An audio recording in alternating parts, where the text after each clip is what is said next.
Hi, uh, good morning. My name is Alyssa, if we haven't met, and I am on beautiful Lopez Island in the San Juans of Washington. It's a partly cloudy day, which means pretty fucking sunny, honestly. So if I'm squinting, know that I'm not grimacing at the camera. Similarly, I'm filming here from a deck where there's some friendly hornets making a nest, and I've been trying to cohabitate with them. But if I sort of swat one away or have a reaction, thank you for your patience. This is going to be about a 70-ish minute yin practice guided offering. I'm here, and my dogs and other folks who live and work on the farm that I'm on may pass by, etc. So it's just for you to know. The intention of this resource is for you to cultivate your own practice. So if that means you need to do something different than I'm offering or resource it in a different way, please feel free to. Really, that's the intention. Sometimes we need to have sort of a lot of privacy, but also to hit play, right? Sometimes just the discipline to show up to the screen is its own discipline. So give yourself space for that, and know that you are empowered to create this practice. So if you need to turn off the camera, you need to turn off your screen at a certain point and just do something else. If you need to take this in 10-minute chunks, the offering is for you to utilize in the way that you'd like to. So please feel free. And if you do have any questions or concerns, it is always okay to reach out to me in real life, even though it's a email at this point, and let me know what's up or to give me feedback, etc. Otherwise, this offering here is we're in the new moon. I can see her. She shows up in the sky in mid-afternoon, actually, the crescent moon, very slender, small, sort of cheeky business. Um, and it's interesting being with that light, especially because the moon almost rises when you live outside, which I do. And it does affect you. You notice the dreams you had. I had some wacky dreams last night. Some people have no experience of the moon at all, but it's often just a context of thinking of rhythm, thinking of time, of allowing yourself to have process over time. And I've been offering this week a little bit of a context of how do we continue to practice being with what is when there's so much to cope with, when there's so much change and there's so much desire to revert into denial or to create fantasy. And like, I think that we can use those tools actually to our advantage, our ability to create fiction, to sit with storytelling, to create, to make art, to sort of source creative ideas from others, to take in fiction, to read, to view, to engage with, etc. That which is creative can be a really helpful way of dealing with what is tenderhearted. As an intellectual, for many years, I sort of always very brain oriented with problem solving, and I started to come to questions that rational logic couldn't help me answer anymore. And that's when I think a lot of us start to turn more towards what we might consider the metaphysical. Some people call it the spiritual, et cetera, and so on. And yin is really a practice that allows us to turn into the body, to turn into our experience of self as a plane, as the altar, as it were, for the work of our ritual, for the work of our magic awareness, for the work of our perceptive consciousness. And so this offering is for you. Let it be kind. I'll explain the context as we get into our first posture. But remember always that first and foremost, it has to be kind enough.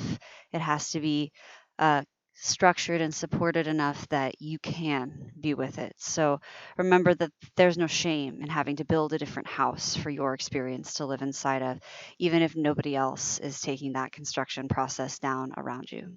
All right, I like to begin by uniting with a little bit of resonant action, 3 rounds of the seed sound of Om.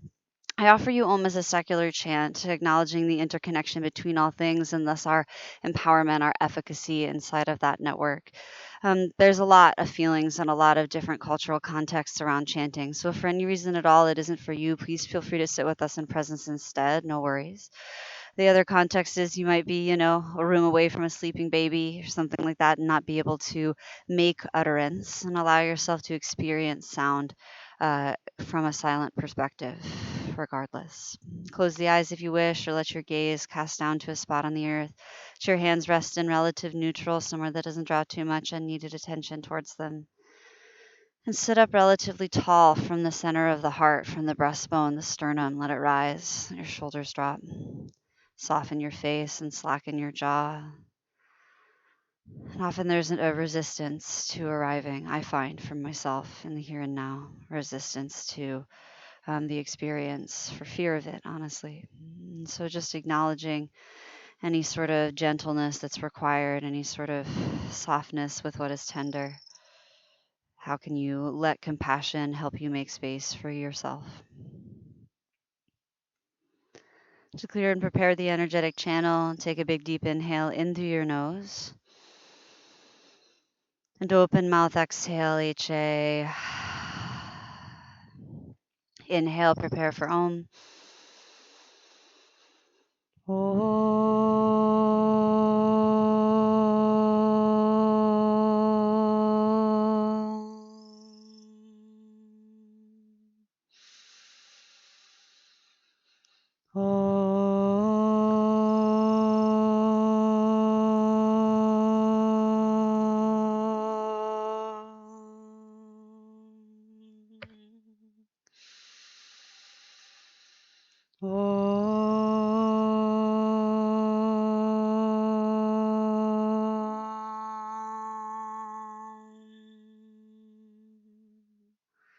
Take a long inhale in through your nose and a slow exhale out. And we'll begin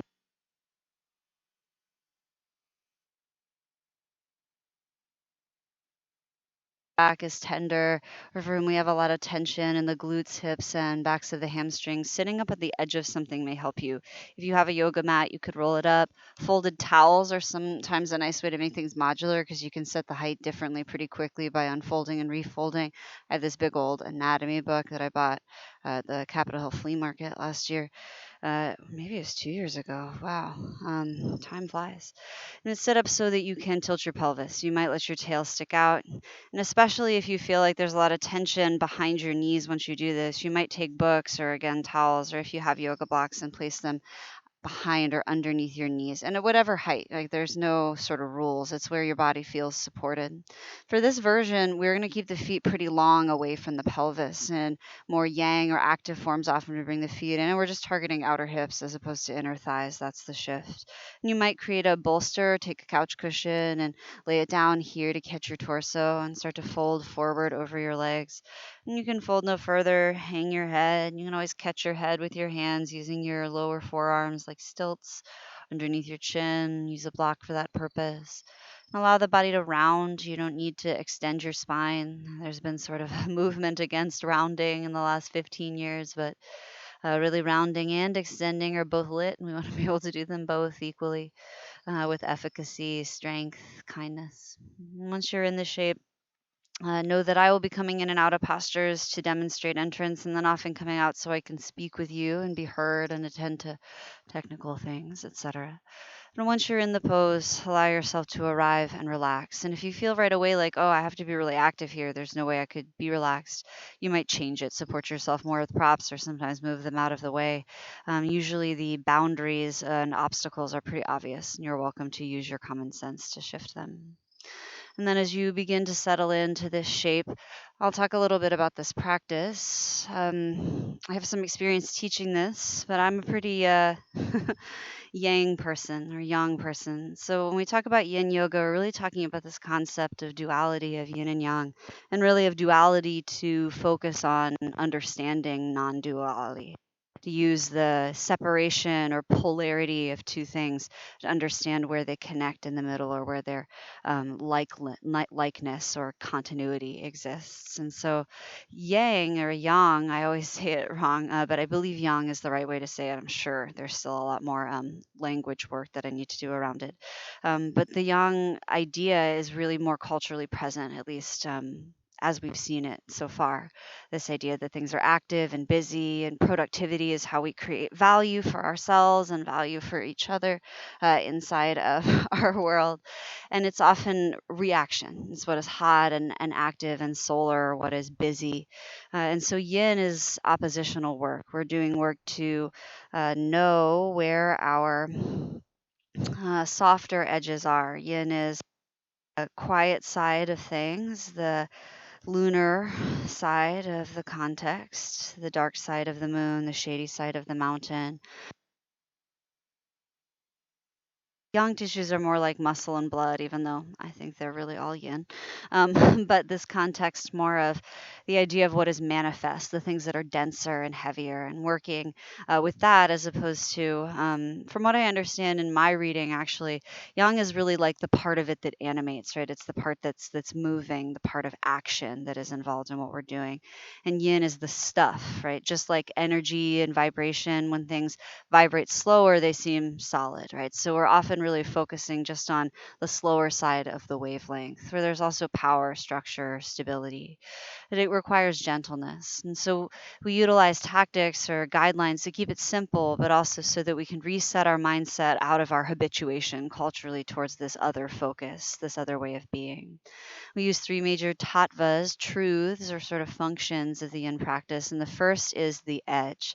And when we talk about the edge, we're not talking about the edge of the precipice on the cliff. We're talking just edging up to it is why I like to think of.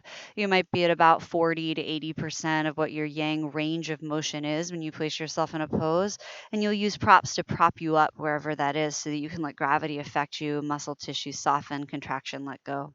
Now there's a little bit of yang in everything that's yin, so even when you feel like you're being soft and easy, you probably still will be contracting. Sometimes you will have to, or it will seem as though it's implausible not to be somewhat supported or active or organized in some way, and that's okay, right? But we're working towards that yin perspective. So it's just a different focus, a different goal, as it were, a different process.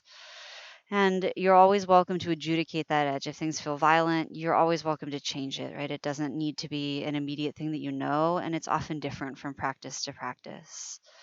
And every one is different, bone structure, anatomy, diversity wise. And so give yourself space to let your experience be more pertinent than trying to fit into some other experience or idea. Our second tattva is stillness. So we sustain in the edge in stillness. Hopefully, you've been being relatively still, and that's the idea, to relax.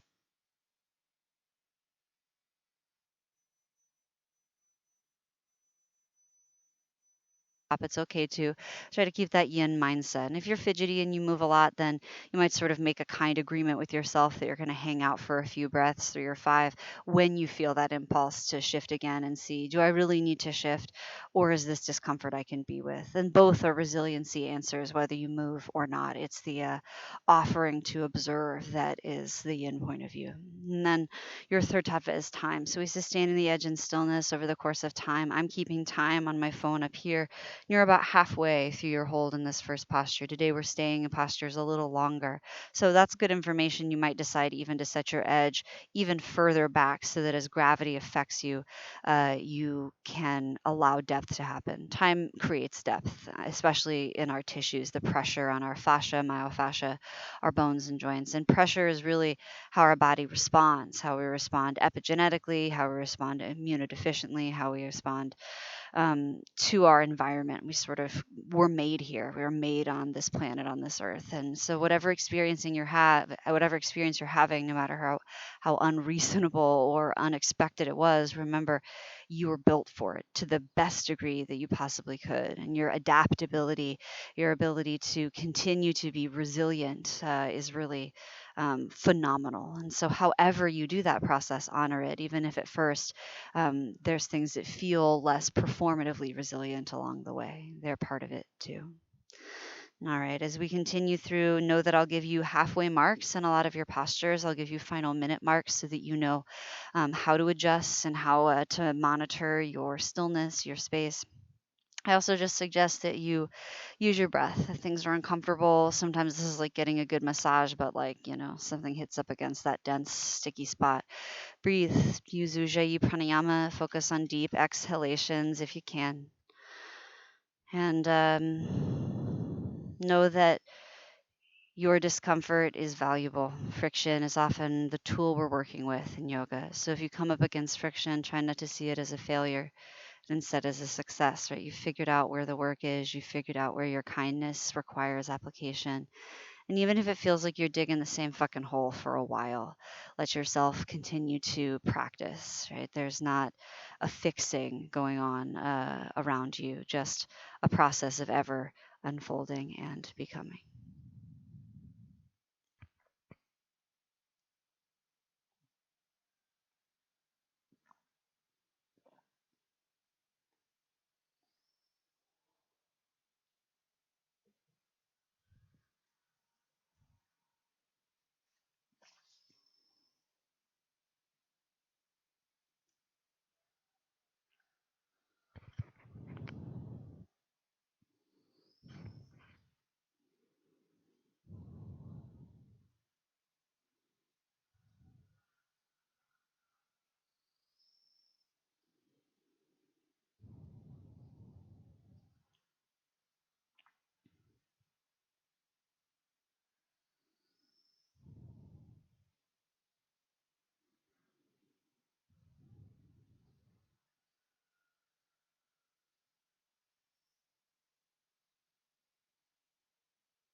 And here, as you enter your final minute in your time in this posture, continue to observe how things are.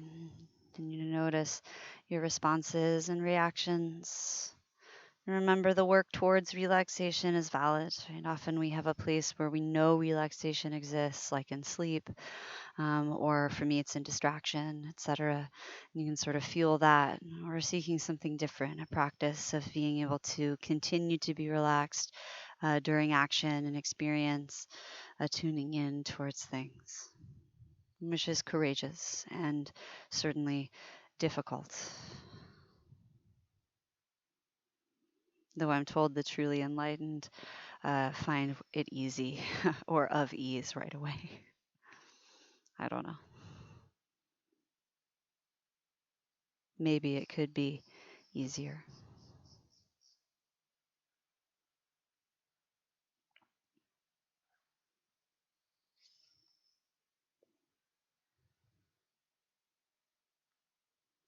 And very gently here, over the course of 5 or 6 rounds of breath, begin to release your hold in this posture.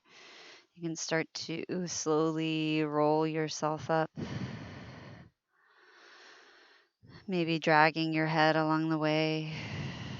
And when you get to a seat, you're welcome to counteract the posture's pressures, etc., by perhaps taking your legs out long and rolling your thigh bones in and out, or planting the soles of your feet on the mat and dropping them side to side through your knees to work into your hips. Take your hands behind you and lift your heart up and hang your head back, perhaps. As we work into this portion of the lower body, know that there's a lot of folding to come, etc. So take your time. Next bit of business, I'm going to turn to face you. You might stay up on your book or your block or your towel, etc., if that's useful to you. Otherwise, sometimes sitting on the ground or sitting with one hip lifted up, one butt cheek on something, etc., is useful for this. We're going to take Janya Shirshasana. So bend your right knee. Well, you can bend either. We'll do both sides. And the sole of the foot's coming towards the inner thigh of the opposite leg. It doesn't need to touch. We don't need to be super structured. It could be wider or closer depending on your intention. You're going to start simply by and we're going to do this over the process of a couple of minutes of time. So know that we'll do different variations, but if you get to one and it feels real good for you, feel free to stay. So again, as you fold, you might really like the cushion. I know the bolster is friend to many of us, so you might lay down on something like that. You can also work a little more free form, come to a block, come to your forearms. If you have a chair or a stool around, that's a good high prop if you know you want to lean forward and that's where range of motion is for you. Honor your body's truths.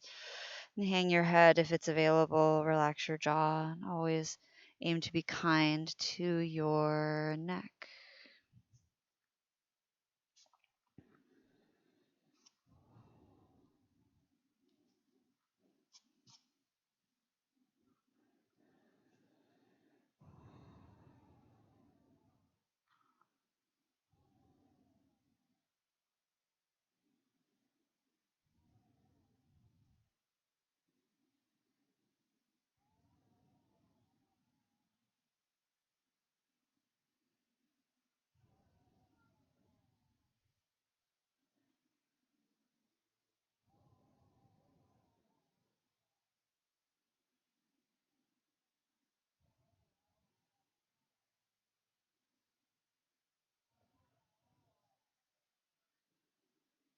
And you're about halfway through your time in this portion, this shape, as far as my organization is concerned. Remember, the structure is just there to be of service to us. So try not to get too concerned about following structure. Let intuition emerge.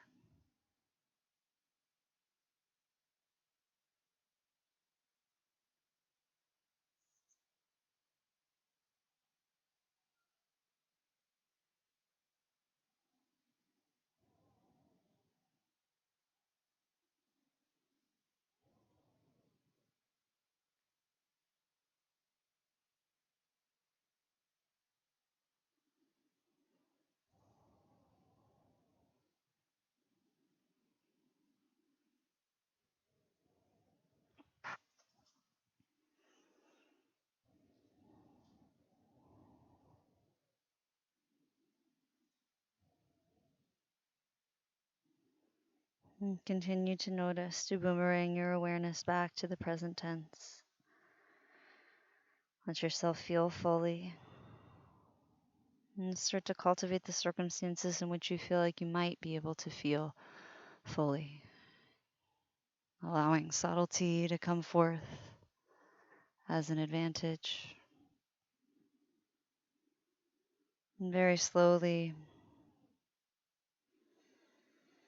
you might decide to stay in this variation or let the head drag as you upright your body. And we're going to side body bend towards the outstretched legs. So you might place a prop outside or inside of the leg.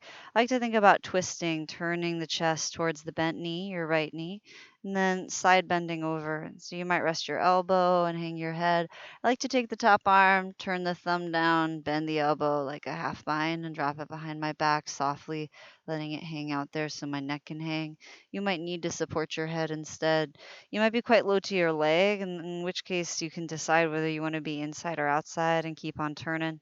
If your right hip or the butt cheek of your bent leg starts to get super light on the ground, you place a sandbag there. I guess if you have a heavy book and it feels useful, you could place it.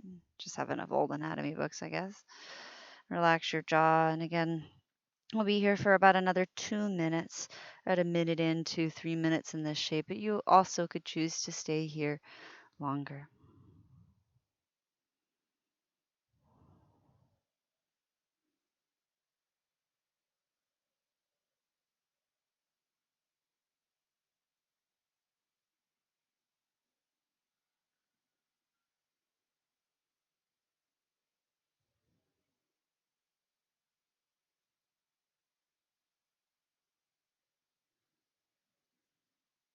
Oh, jeez.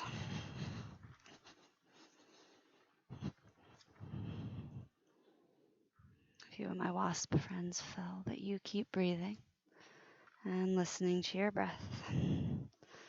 You have just another minute or so here.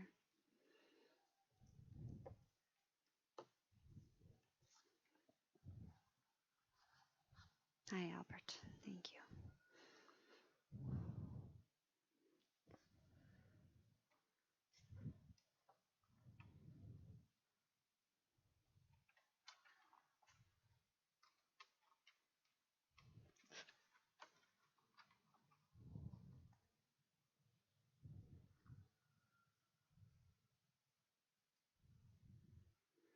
All right. You can stay in the side body version of the pose. If you'd like to continue on to third variation, twist and turn towards your outstretched leg or towards the dog or cat that's hanging out with you and fold over it. You're always welcome to take and turn your knee out wider. Sometimes that helps. Or if the knee gets tender, just to widen out the leg a little bit more so you have some extra space. And then as you turn and fold over, you might hang your head and relax your jaw.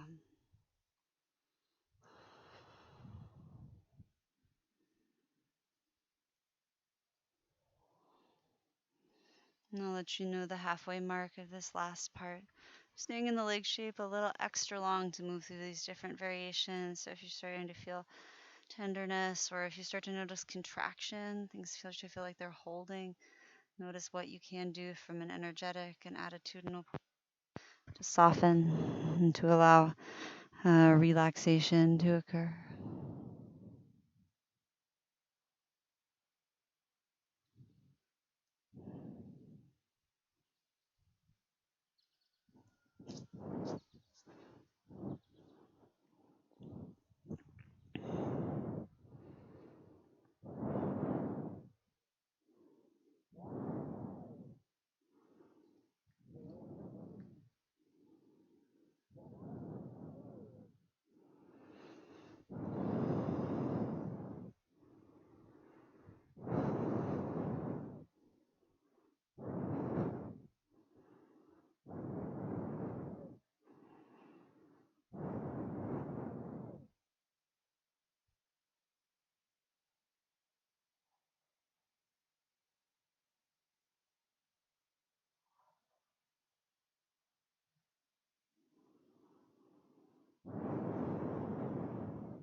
about halfway.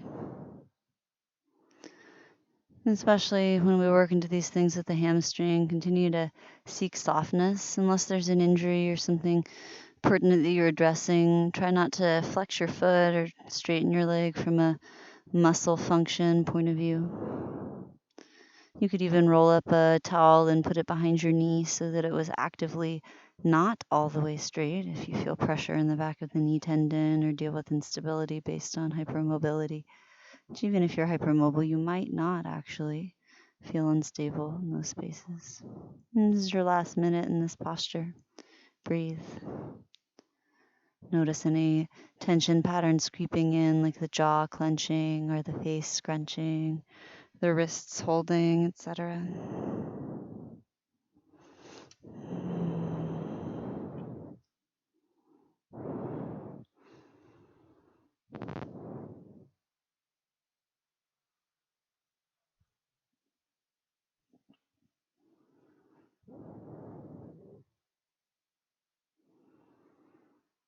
Noticing any anticipation of change. Right? I notice sometimes, even in these practices, the anticipation of the next posture taking away my ability to be present with what is. Maybe that's not happening to you, but if it does, it would be human. Notice all of the ability, all of the opportunity to practice. And slowly, over 5 or 6 rounds of breath, begin to draw yourself up. You might round up or use your hands to support you as you lift your upper body. And we'll do always a little opportunity in between to counteract. If you'd like, you could take your legs out in front of you and drop your legs from side to side or roll them in and out. Do any address of your neck and shoulders. And a lot of lower body and a little bit of upper body work towards the end of it. And we'll work next actually not direct into the other side, but instead into a seated forward folding form, like Paschimottanasana. We call this posture caterpillar in the yin diagram mostly. But your legs are out long in front of you. I'm going to turn and join my dog Albert here. If your legs are out long and once again you feel like your tail is sort of tucked under and there's pain in your back, you might sit up on something, or you might work with both knees bent and something supporting underneath your knees so that you're not contracting, especially if that's a pattern for you. I like to also pull the goodness out from underneath me as I round forward and down. And once you're ready to come forward and down, remember you could place a block to catch the head. You might utilize a bolster to catch your body. You can even choose rounding. Like if you're someone for this is all hamstring, you want your spine to stretch, you might even set up a higher situation so that you could round over and work into the meridians, the urinary bladder in the back of the body along the spine. And start to come forward and down as you're ready. And breathe. I think I say that a lot, but also just think it's easy to forget. And this is one of our longer holds. We won't do all those variations until we get to the opposite side of the half butterfly that we just did.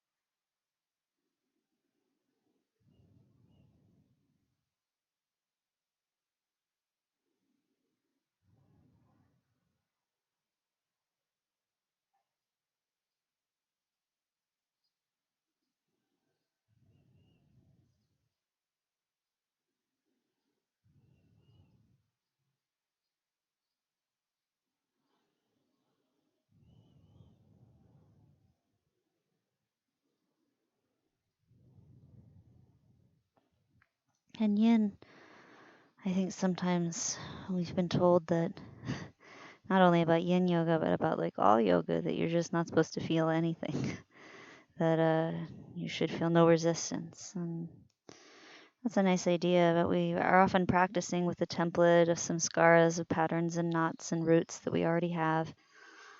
So that's likely not quite true. Like usually we're dealing with difficulty. There will be work and effort involved. We will feel tension in the work that we do. And that also sometimes pressure is actually the experience of growth, and friction is required for the body to create its structure. And that's true with connective tissue. So when you start to feel that kind of warmth or pressure, tenderness, maybe a very gentle sense of buzzing, etc., that might be okay. If anything becomes extreme or acute, then that may be sort of a seeking of intensity, and intensity may be a sign of damage. So we're always trying to stay within health containing and creating modalities.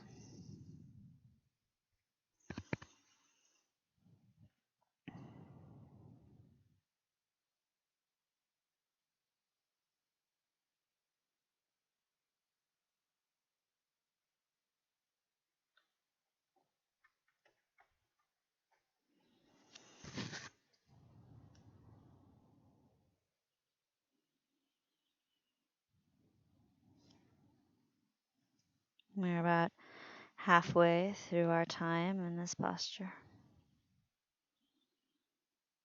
I'm going to remind you that range of motion depth, like how far you can leverage your body into a shape, is not what we're practicing here. Some of you might have a lot of flexibility in your connective tissue or in your joint range of motions, and you might just end up in a shape that seems more deep, but we're looking for the effect of feeling.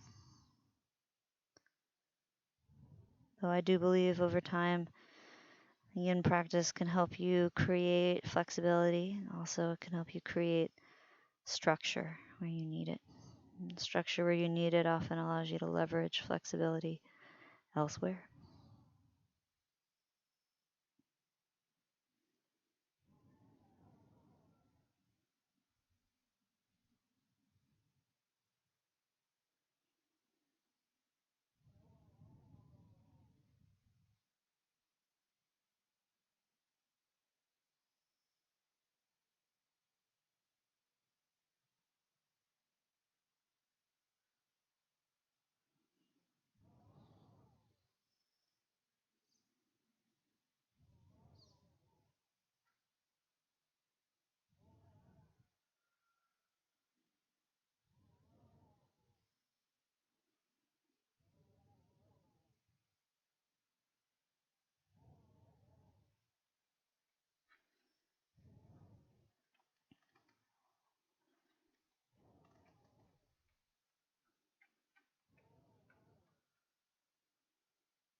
Final minute here in this posture.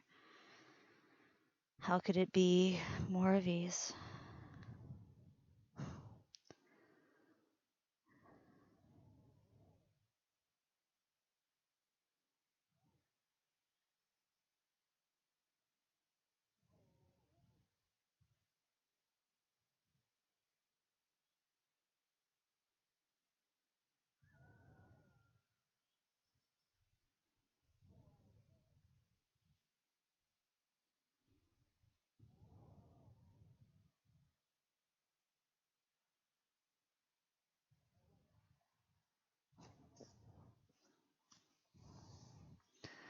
Very slowly over the course of the next couple of breaths. And truly take your time. Try not to pop right out of anything.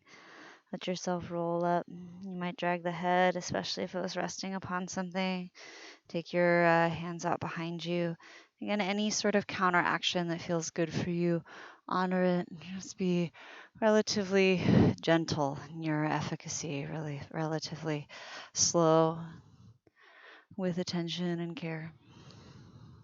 We'll move into the opposite side of that half winged butterfly business. So I'm folding my left leg as I folded my right leg last time, but whichever one you didn't do.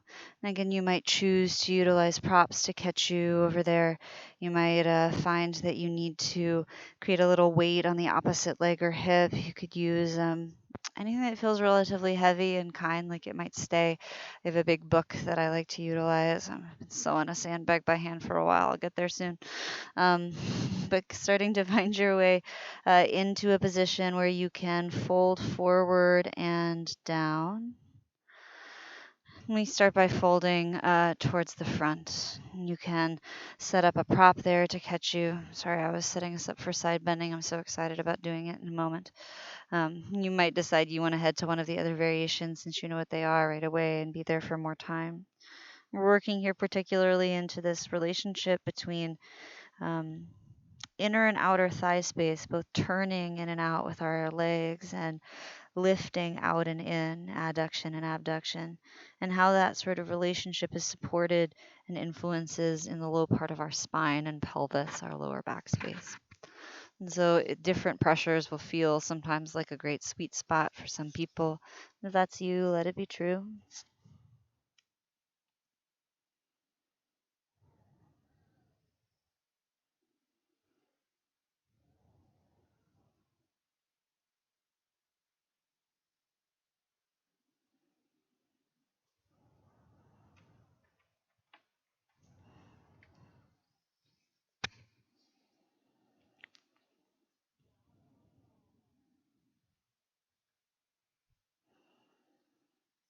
We're about halfway through our hold in this moment. Step out of camera for a moment to grab some water for my dog, but you keep resting and breathing.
And you continue to stay soft.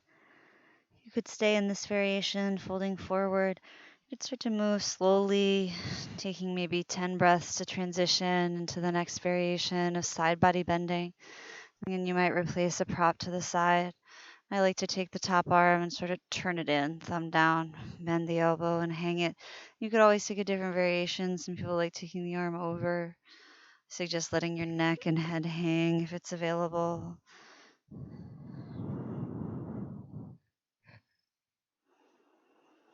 And we stay for time. I like the yin process because it's relatively straightforward and simple. And the structure is only as structured as it needs to be for you to start to cultivate your own process, your own ease inside of it. And that's really the idea. For a lot of us for whom relaxation seems like it isn't going to be productive or it hasn't been encouraged, it may sort of feel like nothing. You might find yourself frustrated. Know that you're not alone. That often when we clear out the space of all the other things we're creating and doing and holding together, we're sometimes left with the things that are the most hidden under the rug, as it were, and not always fun to be faced with all of that at once. So be kind with yourself. Remember, you don't have to clean out your closet today, necessarily ever, but continuing to have knowledge of your own skill sets, your own spell book, your own tool belt, that all is of use to us as we move through this lifetime.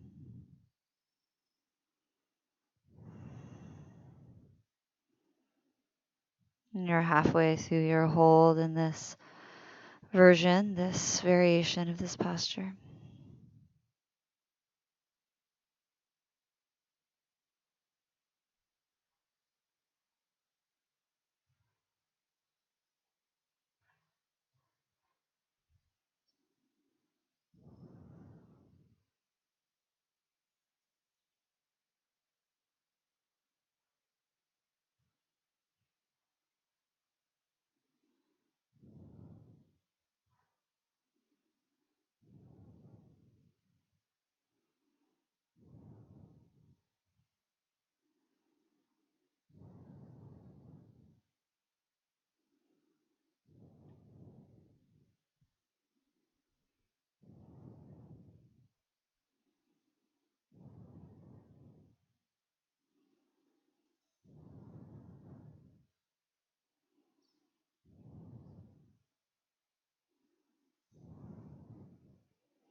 Very slowly, once more, transitioning perhaps, if you'd like, to that third variation. I like to think a little bit about twisting the heart towards the leg that is outstretched and folding forward and down. And again, you might use props in a different way to let yourself do that and get creative with them. There's lots of like right ways to do something, and there's always somebody trying to peddle you the idea that they've figured out the perfect system so you can buy it from them. But most of it you can be intuitive about and figure out on your own just by paying attention, letting your own natural resourcefulness emerge. And we'll stay for time. Cultivate some awareness. If you do find your mind wandering off to things that perhaps are not as useful for you to rehash or sort of root around inside of, come back to feeling the body. You might scan your body sensations from what's touching the earth up, or from the soles of your feet up anatomically through the crown of your head. You might return to a practice of focusing on your conscious breath as it rises and falls.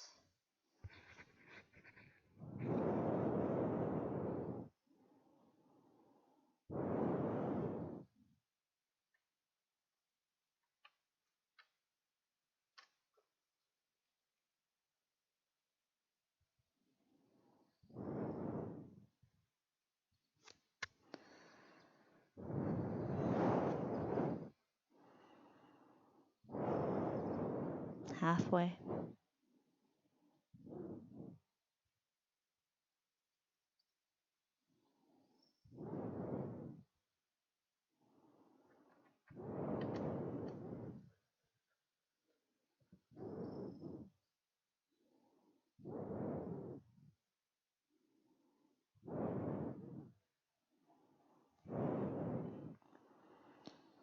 This is your final minute all together in this posture, this leg shape.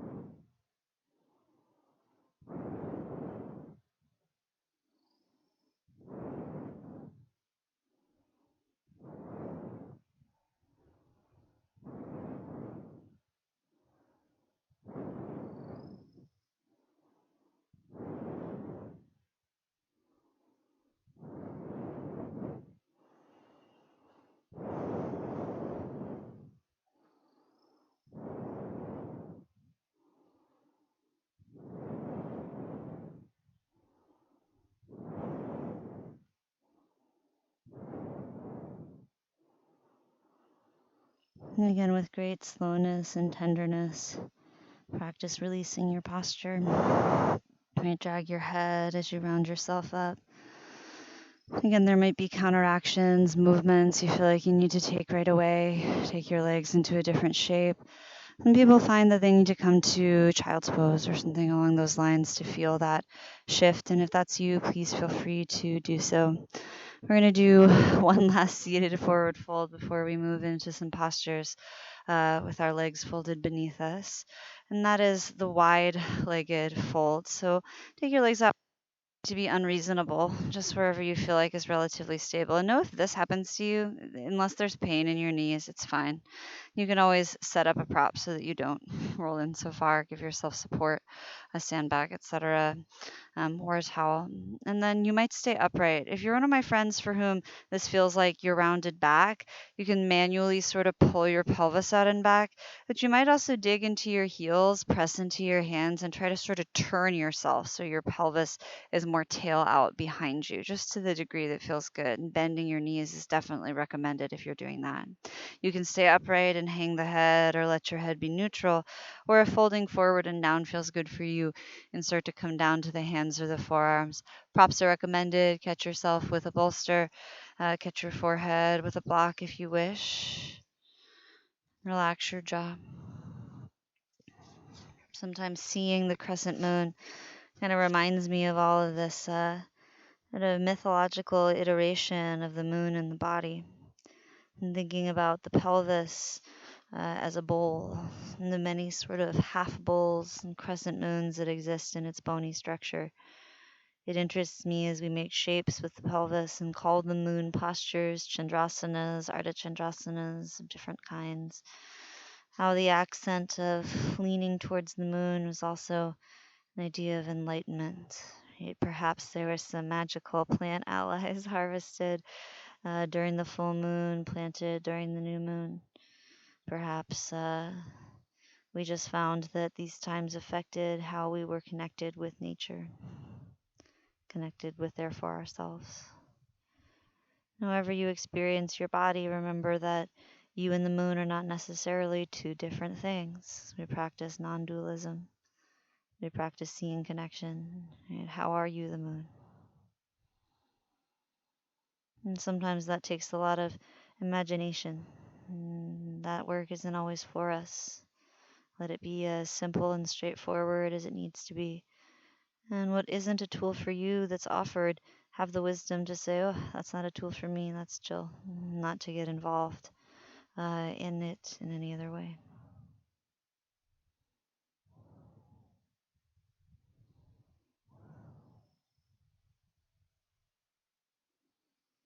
Continue to notice any tension that has traveled into the shoulders or the neck. Ask it to relax as best you can.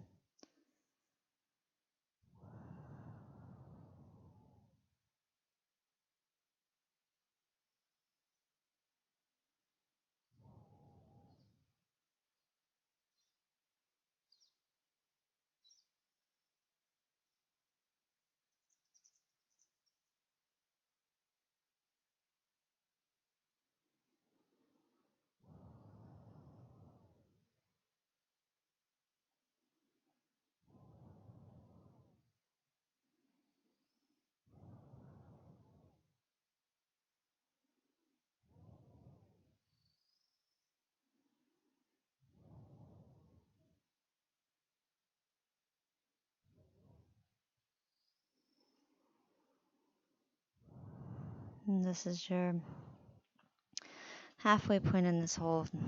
So again, you might assess physical positioning, if it needs to change, perhaps it doesn't. You might also take those times as sort of homing points. Where has your awareness gone? Can you bring it back?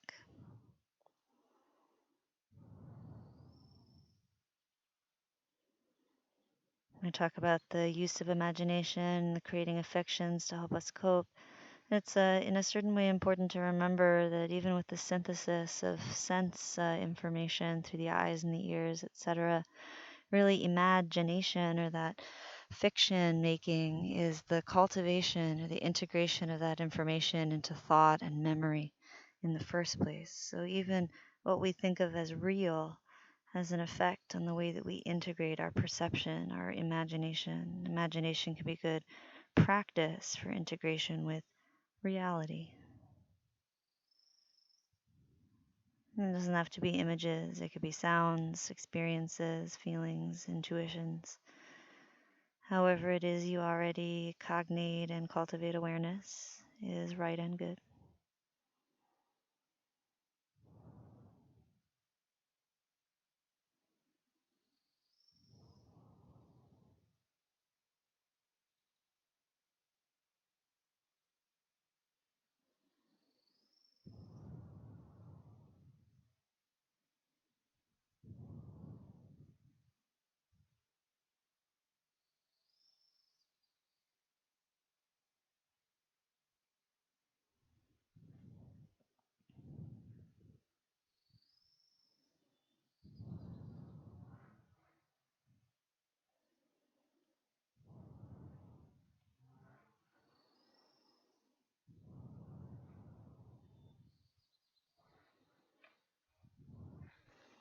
And this is your final minute here.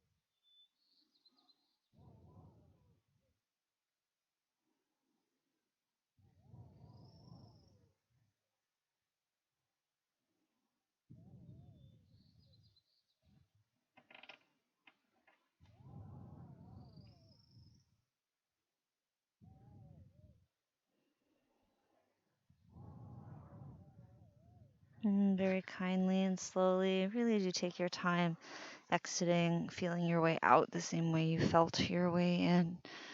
And as you slowly roll yourself up, I suggest a little manual help can be nice to release your legs. And again, maybe there's actions that feel right away. Move around how you see fit. And we'll move next into a supported form of child's pose. So you can come forward slowly. Take your time. And you might meet us here in 10 breaths or so, just so you have the information of where we're headed. Hands in knees position. You might practice folding the tops of your feet down, sitting your hips on your heels in this fashion. You might find that a prop between your heels is going to give you space. A prop on top of your heels is going to give you space if you have knee tension, etc. Some people will bring their knees wide and their toes close. That's often recommended in the yin practice. As you come forward and down, you might hang your head. You might support it with a prop. Catch yourself with a bolster in between your thighs or underneath your rib cage. Let your body truths be true, right? I'm trying to speak in generalizations so that you can decide based on your own experience. Depending on your body, sometimes you have to move your flesh out of the way, right? Or into the way, as it were. You have to move yourself manually. I do often. Muscle flesh, body flesh has got to move. And so give yourself space to do what you need to do, to let those actions always be of power. Right? The power is of practice with the body as it is, not about creating something else. You might not fold quite so far down as I am. That's okay. You might even utilize again a chair, a prop to bring your body onto on a higher level. We'll be here for a relative hold and do some other work into the quads with folded knees here in a bit.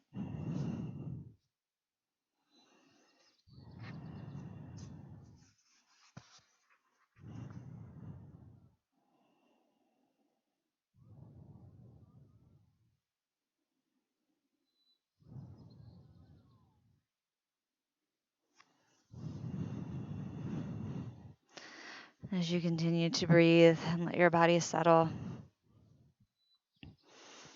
I want to offer the context of power of feeling. And I'm really lucky to know a lot of people um, who their secret magic power is based deep in their ability to feel deeply and to be with maybe some types of deep feelings, to witness deep feelings from others and communities that maybe other people just aren't built for. They aren't built to bear witness in that way. So there's a lot of courage in being sensitive and being able to be with and sort of train that sensitivity.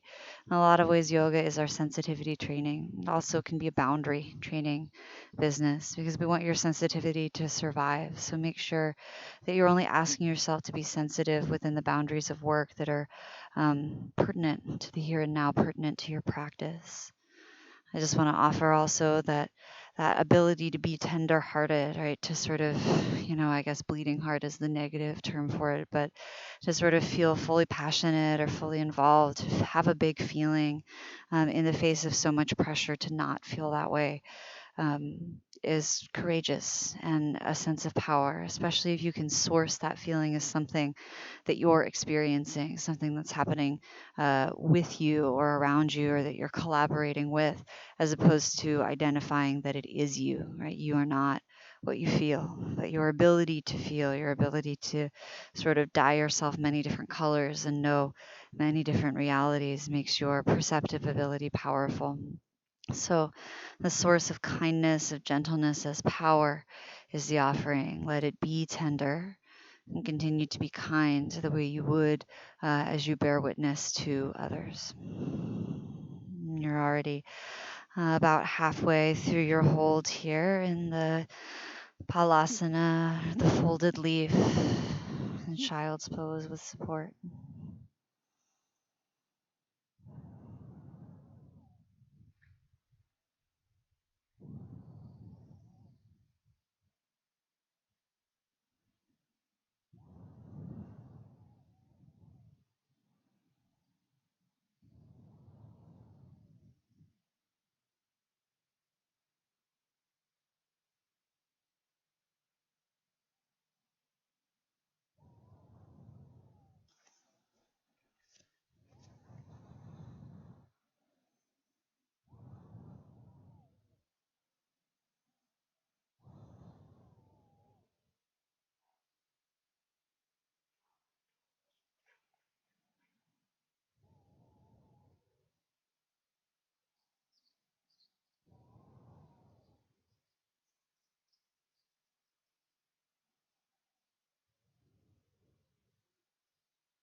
And this is your final minute here.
And very slowly releasing in your own way over the course of time, a few extra breaths to come up. And I suggest that we come towards the hands and knees positions. You can slide up and forward to the tabletop shape and you might shift around a little bit. Sometimes it's nice to extend one leg and the other to stretch out the compression in the knees. And we're going to do just a brief threading of the needle here. So we'll start with the right hand heavy on the earth. And you can pick up your left arm if you like and swing it up or circle it around, create movement if you need release, and slide it underneath and behind your right wrist, coming down to your shoulder, ear, or jaw. Now, some people will create a cushion landing. You might end up lifted up higher on your elbow, in fact, and still get all the benefit of action. You might be using your right hand to help you twist. Yin action is usually more about sort of rounding into your left arm and hanging your head. Only be here for about a minute, so not quite so long as our previous holds. Just a little bit of address into the shoulder girdle, into twisting the spine, a little release, hopefully for the hips and knees.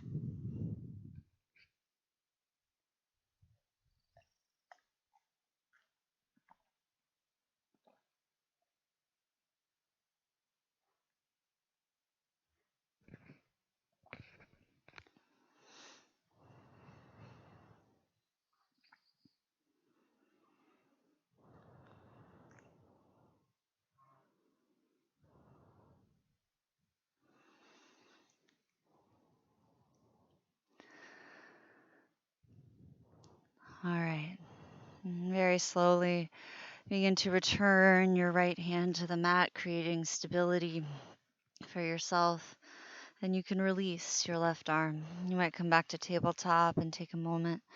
We'll head to the other side. Again, there's no need to rush. Transition over 10, 15 breaths. You could inhale your right arm up. If there's movement in the neck, the shoulder, the arm, it's okay to add a little fusion of yang, a little bit of energetic or movement based business. You come down onto the shoulder, ear, or jaw and breathe. You might again create a landing pad.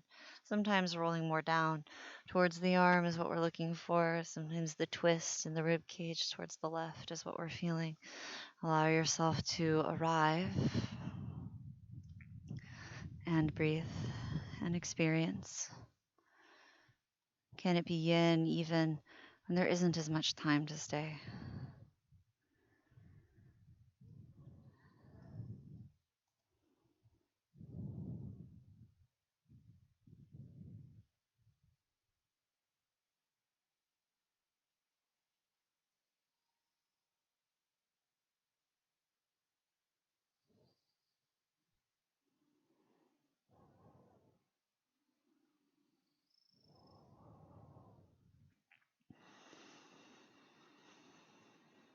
All right, and if you moved your left hand, begin to return it to the mat near your nose.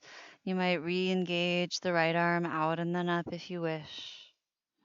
And return two hands to the earth. All right, now this is where you might want a lift, maybe a couple of couch cushions or a couple of books stacked up. You're going to take your right leg and keep it where it is and shift some weight to the right so you can bring your left leg forward. You're going to sit back with the hips either on the right heel or to the inside edge of your folded right leg. I think it's helpful to use a block. So you might look at my leg underneath. I know there's a lot of shadow and shade folded down and I'm coming to sit. For a lot of people, putting some lift underneath the hips will allow the fold in the knee to not be so aggressive. And it might also allow us not to be so tipped to the left. If you're a little bit tipped to the left, but you don't feel, discentered or your knee feels fine, it's okay to stay. Now you might stay in this upright form with your leg out long in front of you. This half saddle is what we sort of call this posture. You might decide that folding forward feels good for you. I'm going to give you quite a numerous amount of options in this posture. So you might fold forward and catch yourself with props. That might be more of a hamstring stretch. You might also choose to go back towards your elbows and hang your head. Some of you might lie all the way down in your back. If you're high up on cushions, don't go too far back or set up additional cushions behind you so that you have support. And we'll be here for about 3 minutes on each side, not a super long period of time. Notice the knee in the front of your leg. You might feel a cute stretch at the front of your ankle, maybe. Maybe it's the lower quad or the upper quad. For some of you, if you're all the way down on your back and it feels good, you could also bend your left knee and put the sole of your left foot down and use your left leg to help you lift your left hip up and kind of shift your pelvis weight to the right and get more stretch into the quad. Remember, the extreme is not required. It's just that everyone's range of motion is different, so true edge will be different from body to body. Not about emulating the pose or fitting into the shape, but about trying to discover and explore where is your relaxation point? Where can you be and still be you? Still be relaxed and of ease and openness, spaciousness to experience.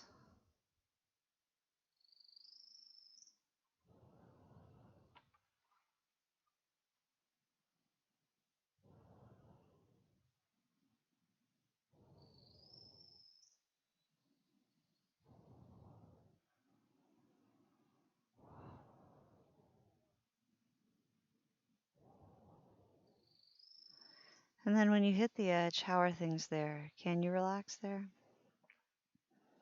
A lot of us can survive a lot. We're tough. We've been asked to be tough by our experiences.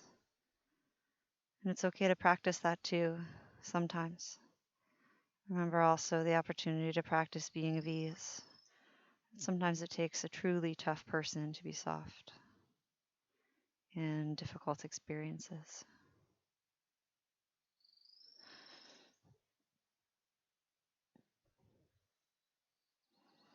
All right, and you're in your final minute on this side.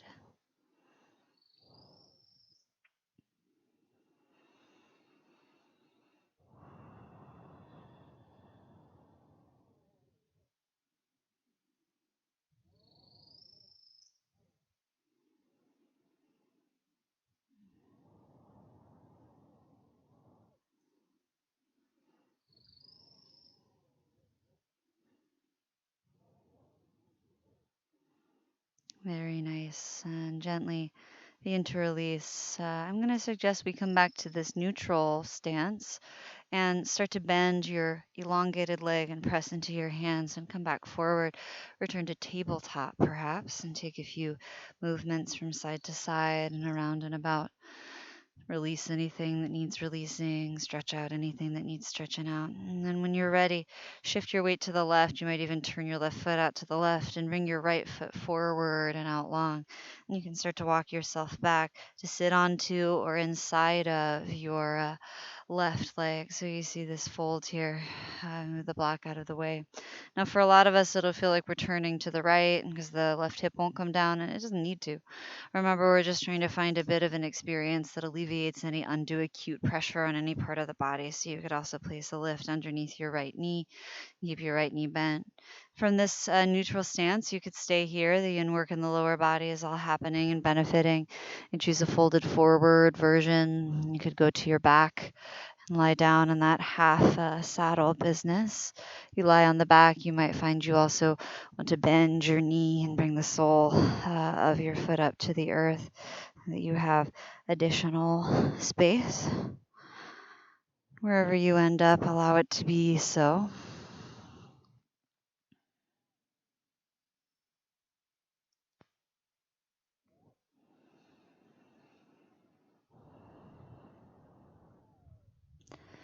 And remember, there's no requirement.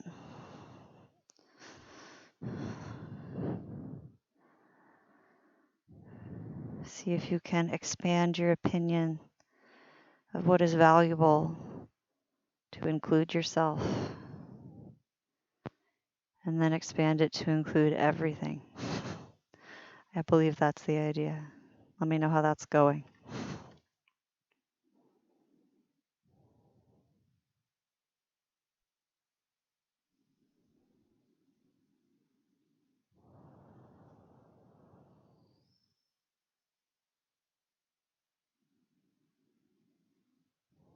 This posture can feel a little dense. We're not staying for super long. And I found after reintegrating it into a yin practice that it has pretty profound effect on the body and the way my body feels. Remember, super deep isn't necessary for effective action. About halfway through your work on this side of this posture.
As you're ready, very slowly beginning to return towards neutral. Take your time to bring your upper body up. And again, you might find your own intuitive release. There might be another release. Once again, bending your elongated leg and coming forward. You can step back into a down dog. I know that that offering often isn't given, but if it feels good, feel free. And come to a hands and knees shape and continue to move. We're going to come down onto the back and start to prepare for resting. But there is a lot of room and space. As you start to lie down onto your back, if you'd like to counteract or do a little back bending and you have the supportive props around, you choose that supported